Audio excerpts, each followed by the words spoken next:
오늘은 모세의 변명에 관해서 같이 묵상해 보려고 합니다. 우리 속담에 처녀가 아기를 낳아도 할 말이 있다 그런 말이 있습니다. 그러나 요새는 하도 미혼모가 많이 생겨서 이 속담이 좀 바뀌어져야 하지 않을까 그런 생각을 해볼 때도 있습니다. 그러나 그 뜻은 여전히 유효한 줄 압니다. 그 뜻은 어떤 경우에도 우리가 변명할 말이 있다는 뜻입니다. 모세에게도 변명할 말이 많이 있었던 것을 성경은 우리에게 보여줍니다. 흔히 모세의 생애를 세 단계로, 세 시기로 나누어 설명합니다. 첫째 40년은 바로의 궁정에서 교육받고 준비한 시기입니다. 두 번째 40년은 미디안 광야에서 이드로의 양을 치면서 하나님의 훈련을 받는 시기입니다. 세 번째 40년은 하나님의 부름을 받아 이스라엘의 지도자로서 봉사하고 헌신하는 그런 단계입니다. 그러나 사실은 출애굽기를 읽어보면은 그가 40세에 미디안 광야로 도망했다는 말이 전혀 기록되어 있지 않습니다. 그러나 그가 80세에 소명을 받은 것은 기록되어 있습니다. 출애굽기 7장 7절에 보면은 그가 하나님의 부름을 받은 때가 80세였습니다. 그리고 그 형 아론은 83세였다고 기록합니다. 그러니까 모세보다 아론이 3살 위에 있었던 것을 알 수가 있습니다. 그리고 모세가 120세까지 살았다는 이야기는 신명기에 기록되고 있습니다. 그렇다고 하면 40세에 그가 미디안 광야로 나갔다는 말이 어디에서 온 것입니까? 우리가 사도행전 7장 22절과 23절 읽어보면 스데반의 설교 가운데 이 모세가 나이 40대에 자기 형제들을 위해서, 민족을 위해서 일할 마음이 생겼다고 기록해 주고 있습니다. 이 점에서 모세의 생애를 40년, 40년, 40년으로 세 단계로 구분을 합니다. 첫째 40년은 애굽의 궁정에서 애굽의 학문과 지혜를 터득하게 됩니다. 이때 모세는 자기가 가장 훌륭한 사람으로 착각을 합니다. 썸바디로 착각을 합니다. 아나무인격입니다. 내가 모든 것을 할 수 있다고 자만하고 교만해집니다. 그러나 그 40년의 결산은 무엇이었습니까? 애굽 사람과 히브리 사람이 서로 다툴 적에 애굽 사람을 쳐 죽이는 살인으로 끝장납니다. 살인으로 끝났다고 하는 것은 실패자로 끝났다고 하는 의미도 됩니다. 두 번째 40년은 미디안 광야에서 이드로의 양무리를 치면서 철두철미하게 나는 노바디다고 하는 것을, 아무것도 아닌 존재라는 것을 배우고 깨닫고 터득하게 됩니다. 이 기간은 철두철미하게 지금까지 살아온 삶의 가치관과 지금까지 내가 붙들고 온 삶의 방법을 청산하고 털어버리는 훈련을 받게 됩니다. 우리 사람이 배우는 것도 쉽지 않지만은 이 잘못 배운 거 털어버리기가 더 어렵습니다. 예를 들면은 담배 피우고 술 마시고 그리고 도박하는 일 배우기는 쉽습니다. 쉽게 배웁니다. 그러나 그것을 털어버리기는, 그것을 벗어버리기는 몇 배나 더 어려운 법입니다. 모세도 지금까지 자기가 살아온 잘못된 인생관, 가치관, 집착되어 온 삶의 방법을 떨어버리느라고 40년을 걸리게 되는 것을 볼 수가 있습니다. 이때 철저하게 이 모세가 배운 것이 무엇입니까? 자기의 리미테이션입니다. 자기의 제한성입니다. 자기의 부족입니다. 자기의 연약한 점인 것입니다. 이것을 배우는 것은 대단히 중요합니다. 이것을 배우고 깨닫게 될 적에 창조주 하나님을 바라보게 됩니다. 창조주 하나님과의 올바른 관계를 형성하게 됩니다. 이것을 배우게 될 적에 humilization, 정말 겸손해지고 온유해지는 삶의 비밀을 배우게 됩니다.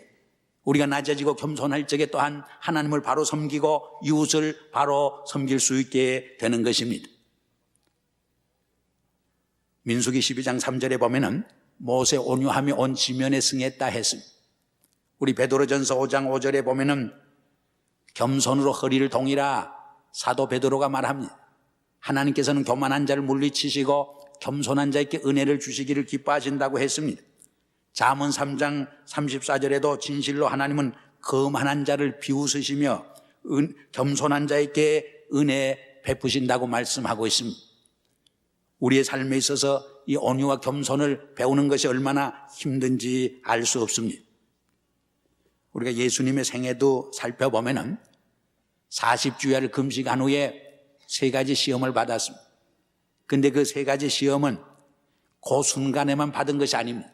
십자가를 지시기까지 계속 시험을 당하시고 유혹당하신 것을 알 수가 있습니다.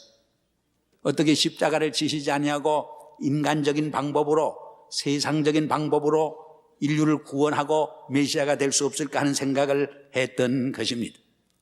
말하자면 일생을 인간적인 육신의 방법을 벗어버리라고 싸움하고 씨름한 것을 우리는 생각해 볼 수 있습니다.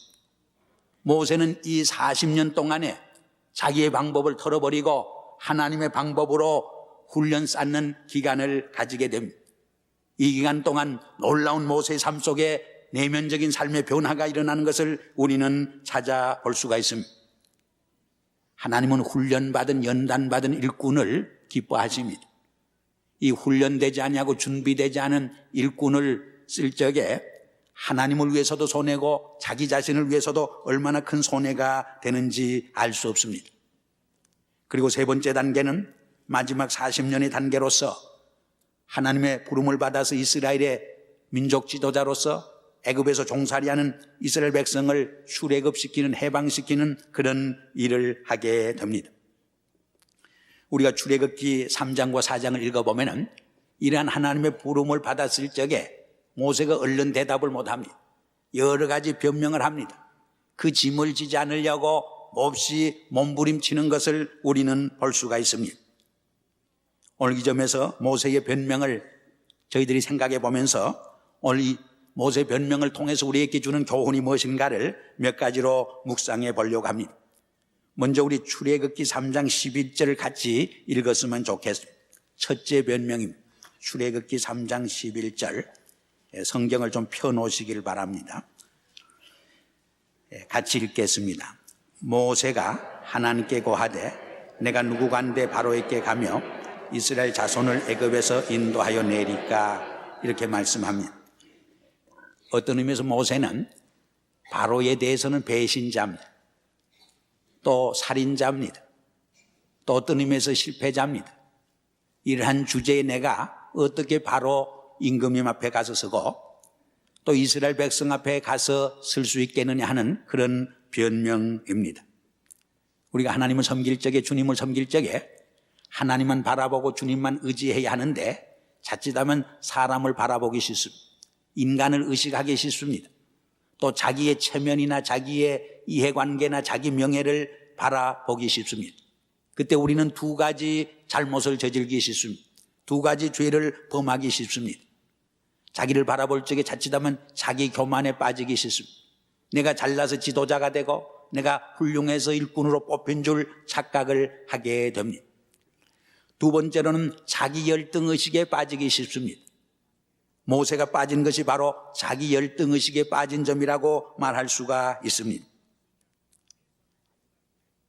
종종 마귀는 우리를 향해서 이런 말을 합니다. 내가 이러이러한 죄를 범한 주제에 어떻게 하나님의 일꾼이 되고 종이 될 수 있느냐. 주제 파악을 제대로 하라. 그렇게 속삭입니다. 그러나 이 마귀의 유혹에 넘어가지 말아야 합니다. 그 유혹에 넘어갈 적에 실패자가 됩니다. 넘어지게 됩니다. 오히려 그때는 사탄아 물러가라. 나는 죄인이지만 예수 그리스도의 십자가의 보혈로 깨끗이 씻음받은 용서받은 하나님의 자녀야. 새로운 피조물이야. 사탄아 물러가라. 이길 수 있어야 하는 것입니다. 모세가 직면한 문제가 바로 그것이었습니다. 내가 어떻게 배신한 바로 앞에 서고 살인자로서 이 바로 임금 앞에 서고 내가 정말 실패자로서 어떻게 이스라엘의 지도자가 될 수 있겠느냐 하는 이러한 생각이었습니다. 이 모세를 애굽과 이스라엘 백성에게 돌아가라고 했는데 사실 우리가 전도해보면은 또 설교해보면은 제일 어려운 전도와 설교가 무엇이냐? 자기와 가까운 옛날 술 친구들에게 전도하고 자기와 가장 가까운 가족과 친척에게 복음을 전하고 설교하는 것이 제일 어렵습니다. 왜냐하면 우리를 너무나 잘 알기 때문에 속으로는 잘한다, 잘한다, 웃기지 말라, 비웃을 수가 있다 그 말이. 그래서 존 스타트도 그런 말 했어요. 자기 가족에게 은혜를 끼칠 수 있는 설교는 가장 훌륭한 설교다. 자기 가족에게 은혜를 끼칠 수 있는 설교는 가장 성공적인 설교다. 그런 말을 했는데 일리가 있다고 생각을 합니다. 모세도 옛날 자기가 자라난 바로 궁정 앞에 서려고 했을 적에 그는 용기가 나지 않았습니다. 그래서 뺑소니를 쳐보려고 여러 가지로 변명을 하게 된 것입니다. 그러나 그러한 모세의 변명에 대해서 하나님은 뭐라고 말씀했습니까? 내가 정녕 너와 함께 있으리라. 그래서 내가 이스라엘 백성을 애굽에서 정말 해방시켜서 이 산에서 나를 섬기리니 그것이 하나의 보증이 될 것이라고 격려를 하게 됩니다. 하나님께서는 우리를 세상 속으로 보낼 적에 우리 홀로 가지 않게 합니다. 늘 하나님께서 함께 해주십니다. 성령으로 우리와 함께 역사해 주십니다. 우리가 이것을 믿을 적에 낙심하지 않습니다. 절망하지 않습니다. 두려워하지 않습니다. 하나님께 주시는 용기와 비전을 가지고 힘있게 전진할 수 있게 됩니다. 여러분 이사야 41장 10절에 보면 이런 말이 있습니다. 두려워 말라. 내가 너와 함께 함이니라. 놀라지 말라. 나는 내 하나님이 됨이니라. 내가 너를 굳세게 하리라. 참으로 너를 도와주리라. 참으로 나의 의로운 오른손으로 너를 붙들리라 했습니다. 이 어린아이들이 힘이 없고 연약하지만은요, 부모가 곁에 있으면은 짐승을 무서워하지 않습니다. 자기보다 힘이 센 형님 같은 아이들에게도 뽐냅니다. 아주 제세를 하는 것을 볼 수가 있습니다. 우리 이사야 43장 1절 이하를 읽어보면은 하나님께서 이스라엘 백성에게 말합니다. 너는 내가 조성했고 너를 구속했으니 너는 내 것이라.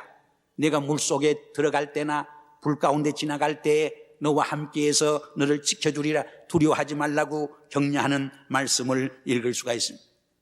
이 여호와 하나님께서 우리와 함께 하신다고 하는 이 소망, 믿음이 있기 때문에 우리는 사악한 세상에 들어가지만은, 죄악 세상에 들어가지만은 낙심하지 아니하고 좌절하지 아니하고 하나님의 주시는 새로운 힘과 용기를 가지고 승리하는 삶을 감당하게 되는 것입니다.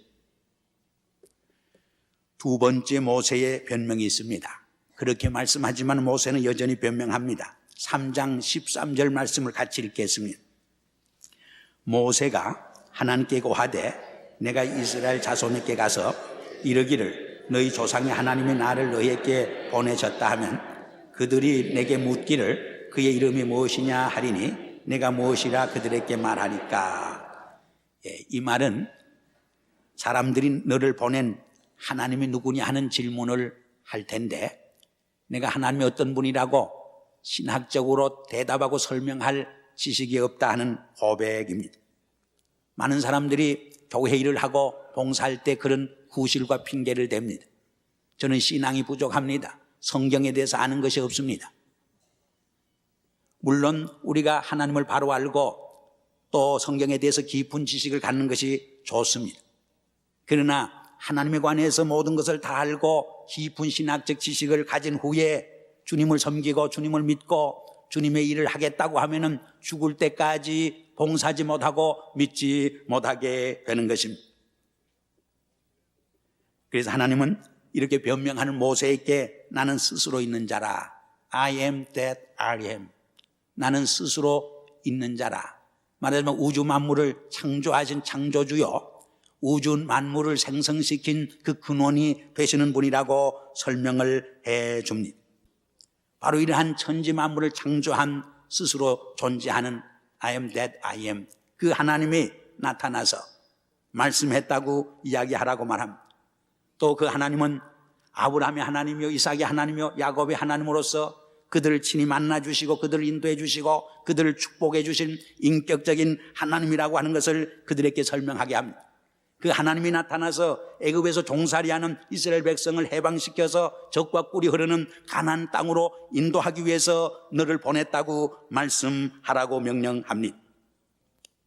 그러나 모세는 세 번째로 또 변명합니다. 그것이 오늘 4장 1절 말씀, 세 번째로 변명하는 말씀이 4장 1절 말씀이 한번 같이 읽어보겠습니다. 모세가 대답하여 가로되 그러나 그들이 나를 믿지 아니하며 내 말을 듣지 아니하고 이르기를 여호와께서 내게 나타나지 아니하셨다 하리이다. 무슨 말입니까? 이 많은 크리스찬들이 하나님을 믿고 주님을 섬길 적에 하나님의 말씀보다 제 생각을 앞세웁니다. 자기가 생각하고 있는 선입주견, 자기가 갖고 있는 그 관념으로서 하나님을 섬기고 결론을 내려고 합니다.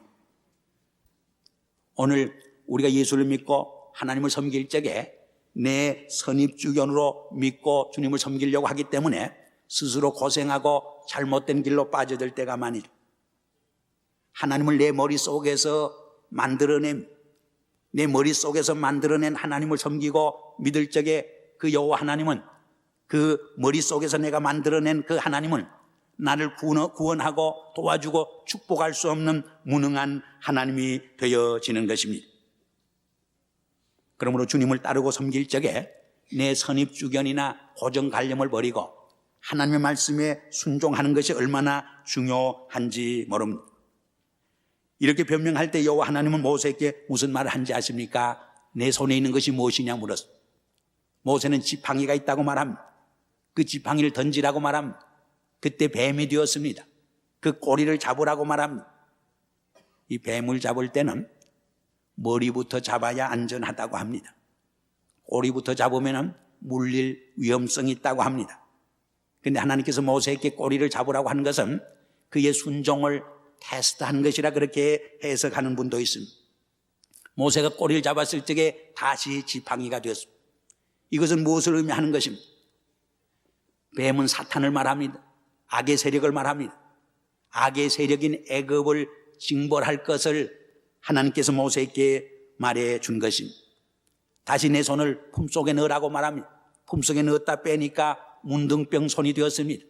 다시 그 손을 품속에 다시 넣으라고 합니다. 넣었다 빼니까 여전히 깨끗하게 치유가 되었습니다. 그것은 무엇을 의미하는 것입니까? 애굽에서 종살이하면서 상처 입고 정말 진물이 나고 그리고 죄악으로 만신창이 되어버린 이스라엘 백성을 여호와 하나님께서 치유해 주시고 구속해 주시겠다고 하는 약속을 보여준 것입니다. 그래도 믿지 않으면 하수에 물을 좀 떠서 육지에 부으라, 그리하면 그것이 피가 되리라고 말합니다.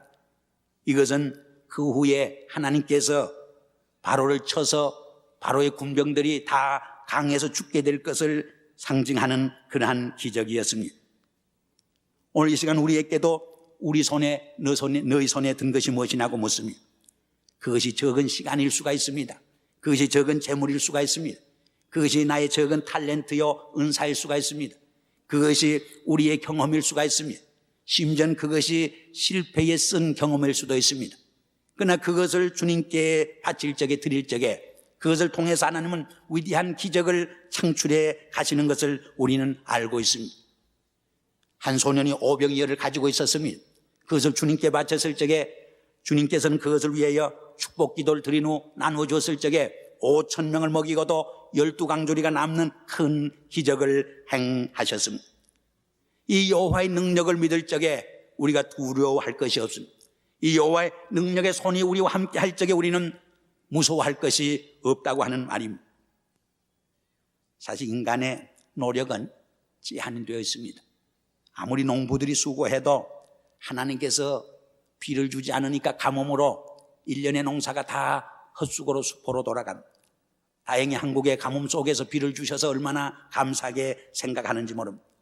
우리 인간들이 아무리 탑을 쌓는다고 할지라도 하나님께서 정말 지진을 흔들어 놓고 홍수로 쓸어버릴 적에 모든 인간의 수고가 헛된 것을 우리는 알고 있습니다.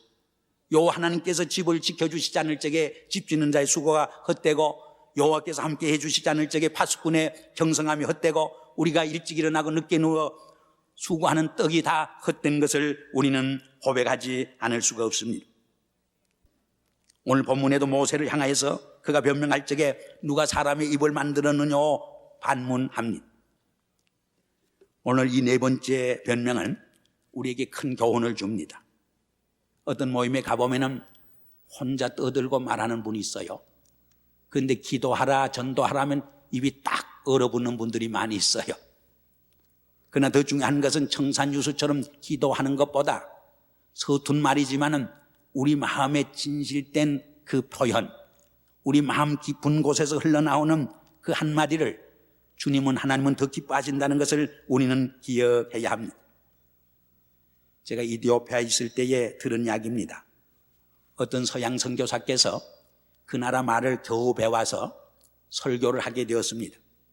근데 먼 길을 오다 보니까 그 길을 오는 도중에 너무 힘이 들어서 쉬고 또 이렇게 오는데 보면 설교 노트를 잊어버렸어요.